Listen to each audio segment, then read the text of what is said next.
or anything? Nope, I don't know any of them. If I did, I wouldn't talk about it. So it's one of those things where I was talking with my girlfriend last night, and we were watching the Roll Tide War Eagle, and they had a couple on there. You know, one of them was an Auburn fan, one was an Alabama fan. And I looked at her, I was like, I don't think I could date you if you were an OU fan. And she looks back at me, she goes, I wouldn't date you if you were an OU player. And I was like, exactly. I was like, it's just, I don't see it. It just couldn't happen. We bleed orange too much. So. And I was talking to Coach Young, and he said that if he had you and Blake Bell in a cage match, he'd probably put his money on you. Come on. I talked about it earlier, but I mean, really, how big a is quarterback? that coming down? I mean, he's a big Me guy, in though. a cage match? Come on. He's a big guy, though. It's a quarterback. Not happening. He's not that big. He's just tall.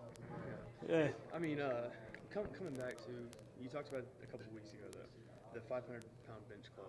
Mm-hmm. How many guys are in that on the team? Two. Two? Me and Rashedi. Only two. That's it.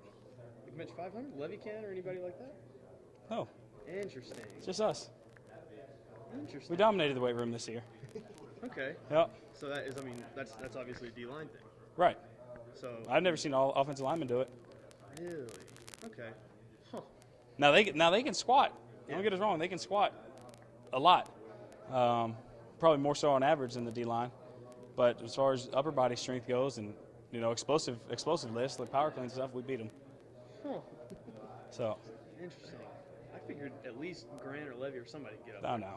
No? No. Really? No. Do you remind them of that often, or? No. Doesn't matter to me. I mean, they're not as strong as we are, but you know, they're kind of different kinds of strengths, you know. Levy or Big D1, he's really strong too.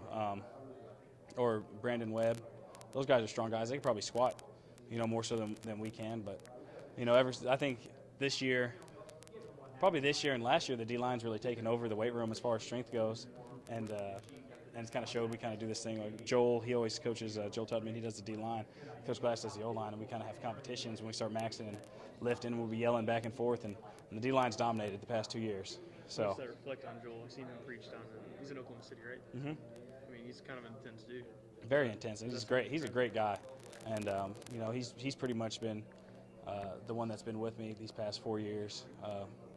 You know, so kind of, you know, this is like, it's Coach Glass's design, and he's the builder, you know, when it comes to the D-line and stuff. So it's worked out great, and you know, credit to both of them.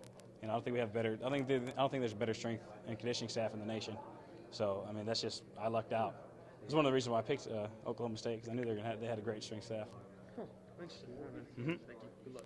Hey, Coach Young talked a lot about just you as a senior and just kind of the leadership you bring to the table. Mm-hmm. What's it like to play for a guy like that?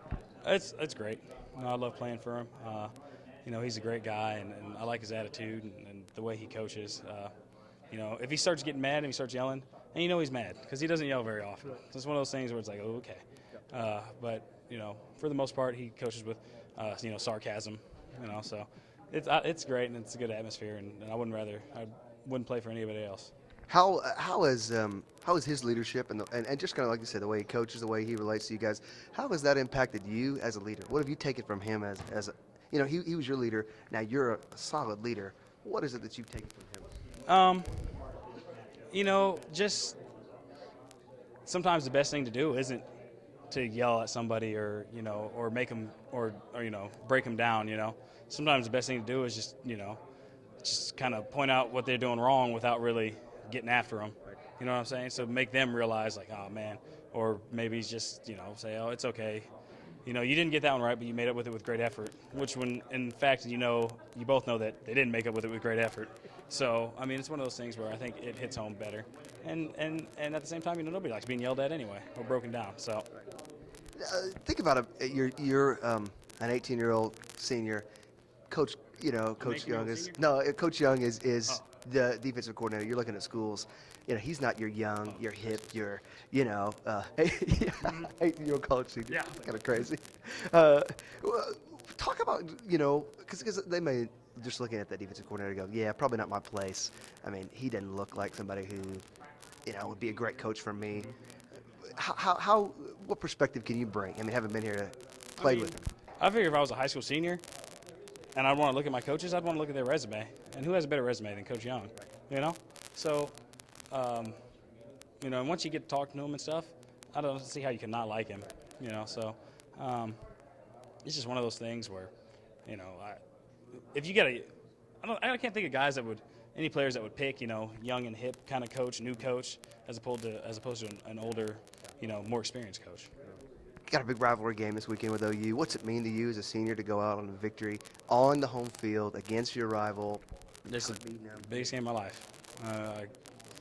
I can't explain it. You know, it's for a Big 12 championship, and it's for everything, everything we work for. So I'm gonna give my all, and not hold anything back.